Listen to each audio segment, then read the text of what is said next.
In this video, I'm going to be going through the HSC 2017 question 23c, and it's worth 6 marks, so it should take us about 10 minutes. What we're working on is, so it says a U-bolt clamp shown to hold a 42 diameter digital TV aerial pipe. On the next page, draw the thing assembled at a scale of 2 to 1. Now, so if it's 2 to 1, what I like to do is just add that line there and make it a divide. So 2 divided by 1 means we're going to make it twice the size. So scale 2 to 1. Now, I'm drawing on a whiteboard, so I'm not going to draw it 2 to 1. I am going to draw it at approximately 10 to 1. But I'm just going to be guessing at sizes, and we'll see how I go. I'm going to be using green to represent my construction lines. These are the light lines I'm going to draw very lightly, and then I'm going to go over when I finish this. I'm going to go over the thing with black. So what we're going to do to start off with is we're assembling. We've got a U-bolt and we've got a clamp, and because we're housing a pipe, it's reasonable to assume that what we're going to be doing is we're actually, is it diameter? Radius. Okay, so radius of 21. Now, you should use a compass to do this, but let's say you've gone into the exam and you don't have a compass. What do? Well, I would just do the best freehand you can. Okay, so I'm drawing, like I said, 10 to 1 is my scale. So the U-bolt, that's its radius, and then the U-bolt is 10 millimeters. It's an M10 bolt. So that's about 10. That's about 10. I'm going to definitely show that. That's about 10. Okay. Now it says the front is indicated, draw a assembled half sectional front view, and I'm pretty sure that it says place the half section on the right hand side. Now when I drew a practice one, well, I drew one in class before I started recording earlier, and they said I drew it on the wrong side. So we just remember the half section is on the right hand side. So yeah, that's what it should look like. That's the right hand side. So we're going to have that 10 mil continue down here. That's going to be my bolt. Now the bolt still does continue here, we just can't see it. So I'm using my construction lines. We just won't see it. Okay, so the next thing we're going to do is we're going to make this this clamp. Now the clamp, we're told, is 10 mil high. So that's there. 10 mil high. Yep, okay. So I'll draw that line across. I'm not sure how far across it goes. It is 75 millimeters in total. So that's 300. Yeah, okay. 50, something like that. So it's 21, 42 plus 10 is 52. Yeah, okay, 52 is the inside diameter that's in there. And then it's 75. So it's 20, about 10 either side. Probably a little more like that. You'll use an actual ruler rather than me just taking guesses. Okay, so how high up does this thing come?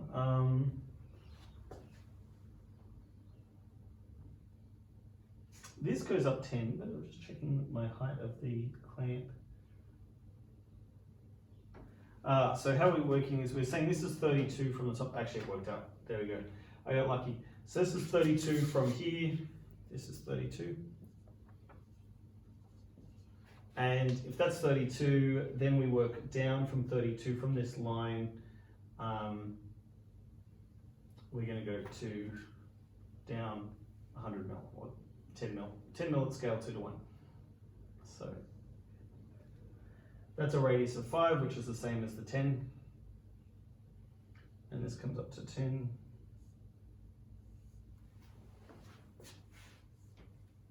Radius of 5. Okay, so now what we're going to do is we're going to look at, normally we wouldn't remove construction lines, but just because I don't want to be distracting, we're going to remove them here. We're going to draw our bolts. So, sorry, we've got a plain hex nut.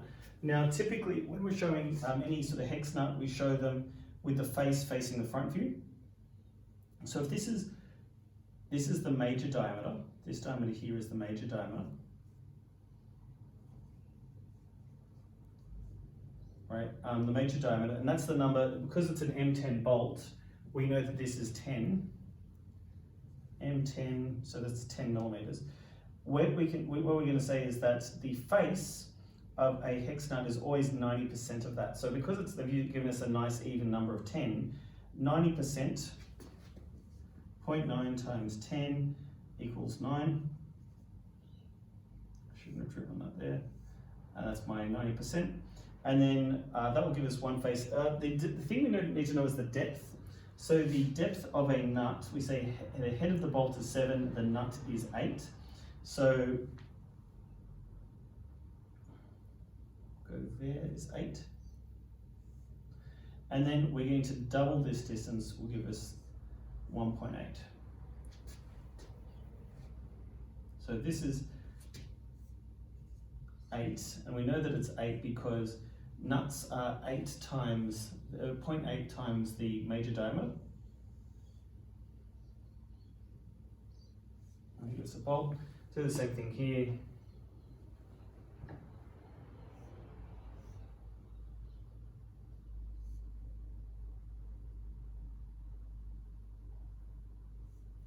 .8, so this will be a little bit shorter than not fully the width. Again, you'll be able to use a ruler, whereas I'm just making guesses.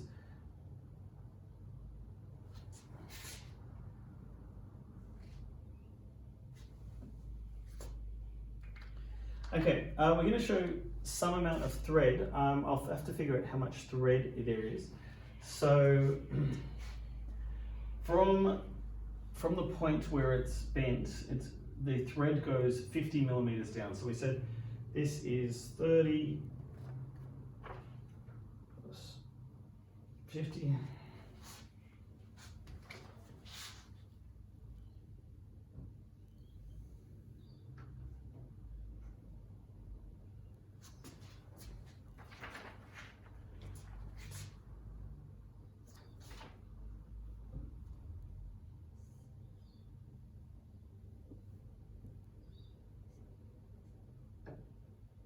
Now, the minor diameter, because this is given as, so d min equals 10 minus the pitch, which is 1.25.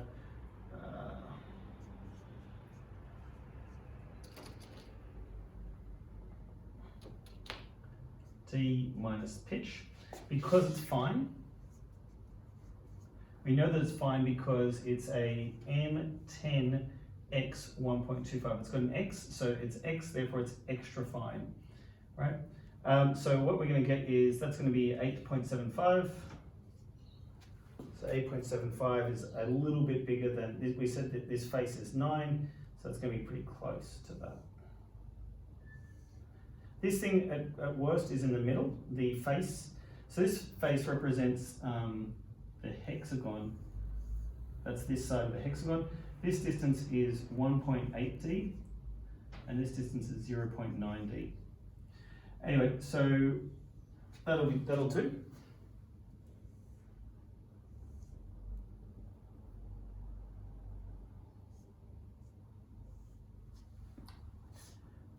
Fine bolts remove less.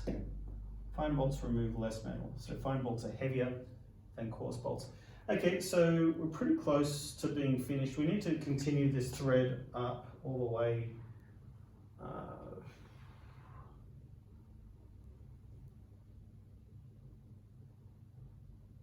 34 millimeters of thread we have.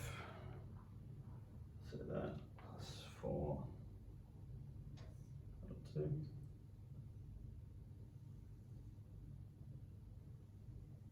Now, I think you can show the bolts just terminating like this, but the last few HSCs have all done that 45-degree line, so by all means, who am I to not do that?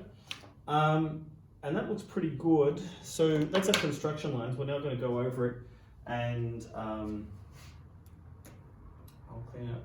So, oh, actually, what I haven't done is I haven't shown the thickness. So this thing here is 2 mil thick. Now we're making an assumption based on when they show us the detail of the clamp. They say that the clamp is, we can see that the clamp is, it looks pretty well like it's the same thickness, that the material has just been bent into shape. So there's no reason for us to think that it's not 2 millimeters. If not, we could always just take a guess that it's 2 millimeters anyway. So because of that, we're going to draw that as a thick and dark line, and we're going to draw that there. So at this point, I'm just drawing my thick dark line because that's what I'm up to. I'm using a chiseled whiteboard marker, and I'm not using a ruler because I don't have a ruler, but keep in mind we're doing this under time constraints. The markers know that you're doing it under time constraints. I would say that using a ruler is often going to be faster and look neater, but I have a pretty reasonable free hand after years of doing this. Well, that's a bit wonky, but we're not going to let perfect be the enemy of good, I don't think.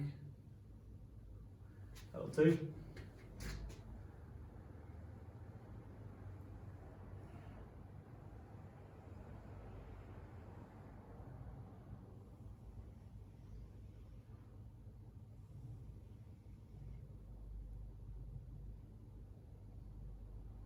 Okay.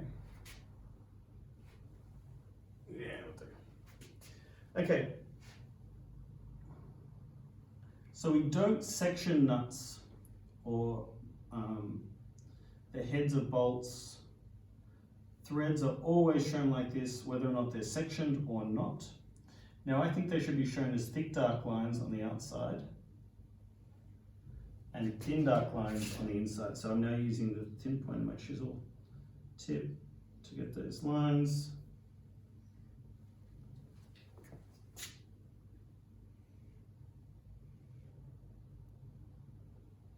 So this is 80% of the minor diameter.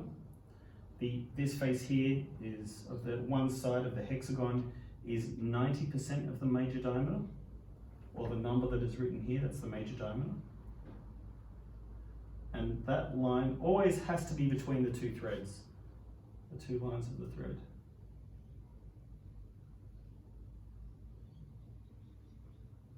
If it's a coarse bolt, it's literally in the middle. If it was a coarse bolt, the minor diameter would be 80%. And because they don't tell us the pitch for a coarse bolt. Looks pretty good, if I do say so. Okay, we haven't shown the sectioning.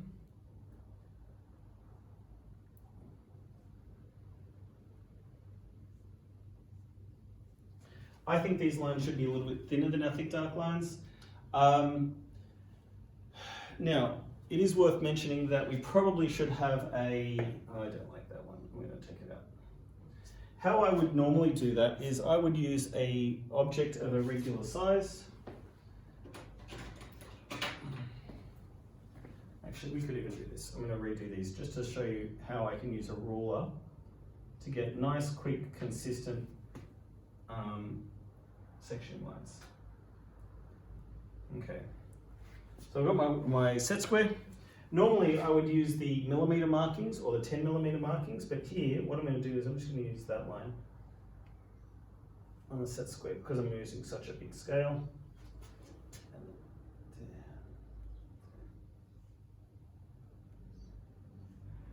There you go. Now I recommend that you do very wide spacing. The reason I say use very wide spacing is because if you use wide spacing, you're going to need fewer lines. The only time I would say make the lines smaller is if you can't fit, like if you can't actually get the drawing on those lines. Now, they provided us, I drew the blue line to say they provided us with the this initial center line, but we're going to draw our own center line around this thing because that is curved. And I don't think you'd lose marks for not showing that, but in the interest of being complete, we're going to do that as well. So the only reason we're using two different colors for the center line is because the blue center line was given whereas the black center line was not given.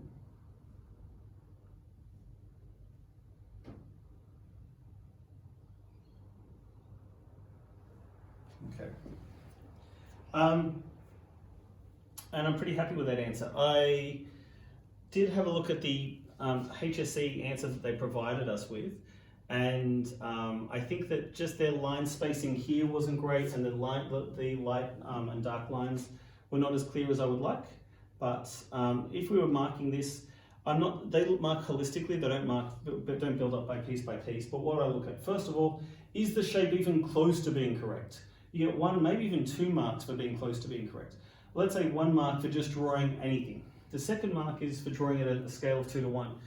Now, they're not going to worry, they're not going to even look at the dimensions really. But just is it close? Does it look reasonable? If you draw a little, I've drawn here a sample, which I can now. So this is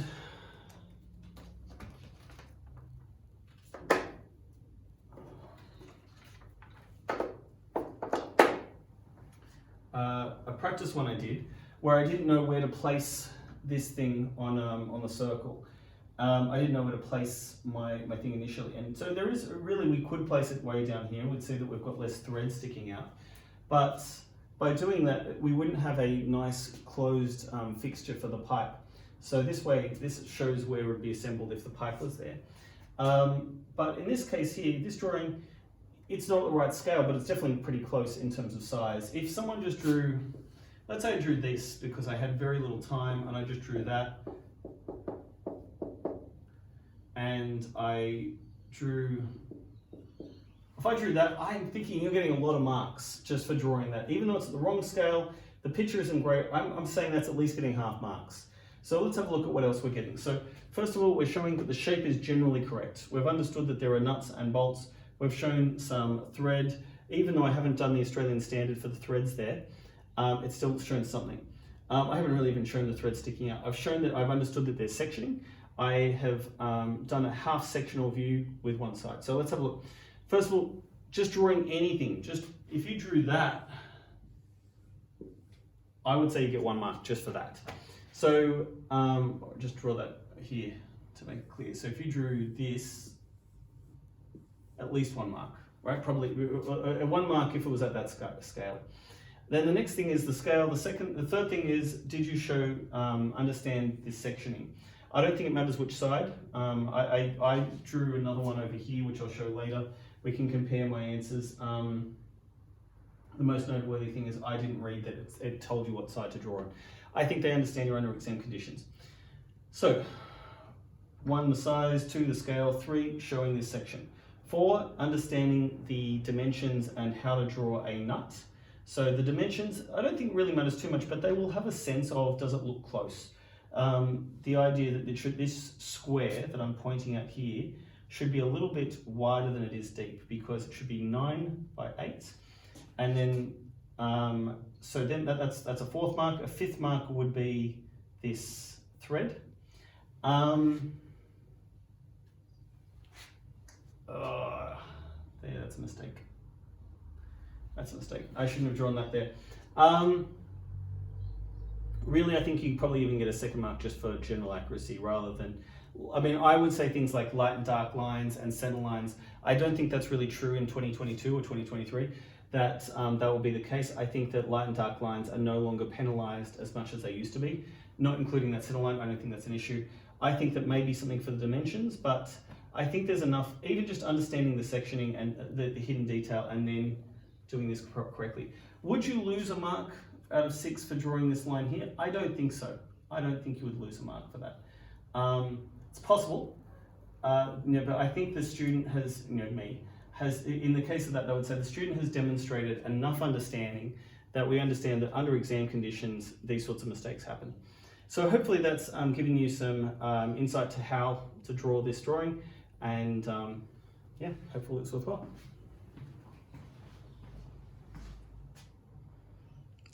Before I finish up, I'll just show, this was the other drawing I did. I don't think there's really much between them. I managed to get a thinner light line, which is I like. I don't have as much difference between the thick and dark lines as I did in my new one.